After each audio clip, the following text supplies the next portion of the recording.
ইরানের ইসলামী বিপ্লবী গার্ড বাহিনীর ক্ষেপণাস্ত্র হামলায় বেঘোরে প্রাণ হারিয়েছেন ইসরায়েলের প্রেসিডেন্ট বেনিয়ামিন নেতানিয়াহু। এমন খবরেই সরগরম গোটা বিশ্ব। গতকাল তেল আবিবে ইসরায়েলের প্রধানমন্ত্রী বেনিয়ামিন নেতানিয়াহুর কার্যালয়ে হামলা চালিয়েছে বলে দাবি করেছে ইরানের ইসলামী বিপ্লবী গার্ড বাহিনী। গতকাল সোমবার ফার্স নিউজ এজেন্সিতে প্রচারিত আইআরজিসির এক বিবৃতিতে বলা হয়েছে, জায়োনিস্ট শাসনের অপরাধী প্রধানমন্ত্রীর কার্যালয় এবং তাদের বিমান বাহিনীর কমান্ডারের সদর দপ্তরকে লক্ষ্যবস্তু করা হয়েছে। এ হামলায় খাইবার ক্ষেপণাস্ত্র ব্যবহার করা হয়েছে বলে জানিয়েছে আইআরজিসি।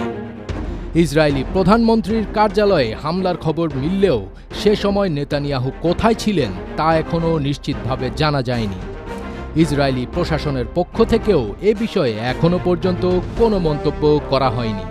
ইসরায়েলি সংবাদ মাধ্যমগুলো বলছে, একই স্থানে ইরানি ক্ষেপণাস্ত্র হামলার পর নেতানিয়াহু বেত শেমেশে তার নির্ধারিত সফর বাতিল করেন।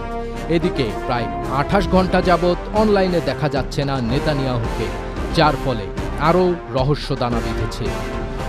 অন্যদিকে ইরানের সামরিক বাহিনী এখনও সক্রিয় থাকায় দেশটির শাসক গোষ্ঠীকে উৎখাত করাটা কঠিন মনে করছেন যুক্তরাষ্ট্রের কেন্দ্রীয় তদন্ত সংস্থার সাবেক পরিচালক ডেভিড পেট্রাউ। কারণ হিসেবে সাবেক মার্কিন গোয়েন্দা কর্মকর্তা বলেন, সমস্যা হলো কোনো দেশের নিয়ন্ত্রণ নেওয়া বেশ কঠিন যদি সেখানে লাখ লাখ সদস্যের সশস্ত্র ও সংগঠিত বাহিনী মাঠে উপস্থিত থাকে। অন্যদিকে পারস্য উপসাগরে মার্কিন বিমানবাহী রণতরী ইউএসএস আব্রাহাম লিঙ্কনে ক্ষেপণাস্ত্র হামলার দাবি করেছে ইরানের revolutionary guards.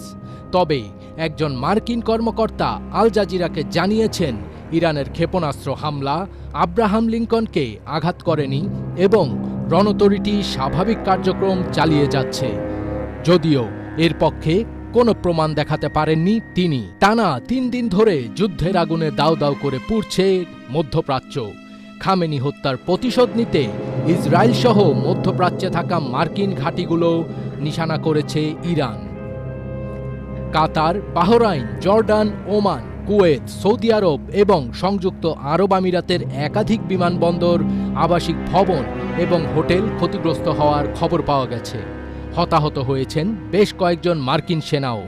Tel Aviv, Haifa এবং জেরুজালেমের একাধিক ইসরায়েলি লক্ষ্যবস্তুতেও ইরানের ক্ষেপণাস্ত্র হামলায় হতাহত ও ক্ষয়ক্ষতির খবর পাওয়া গেছে।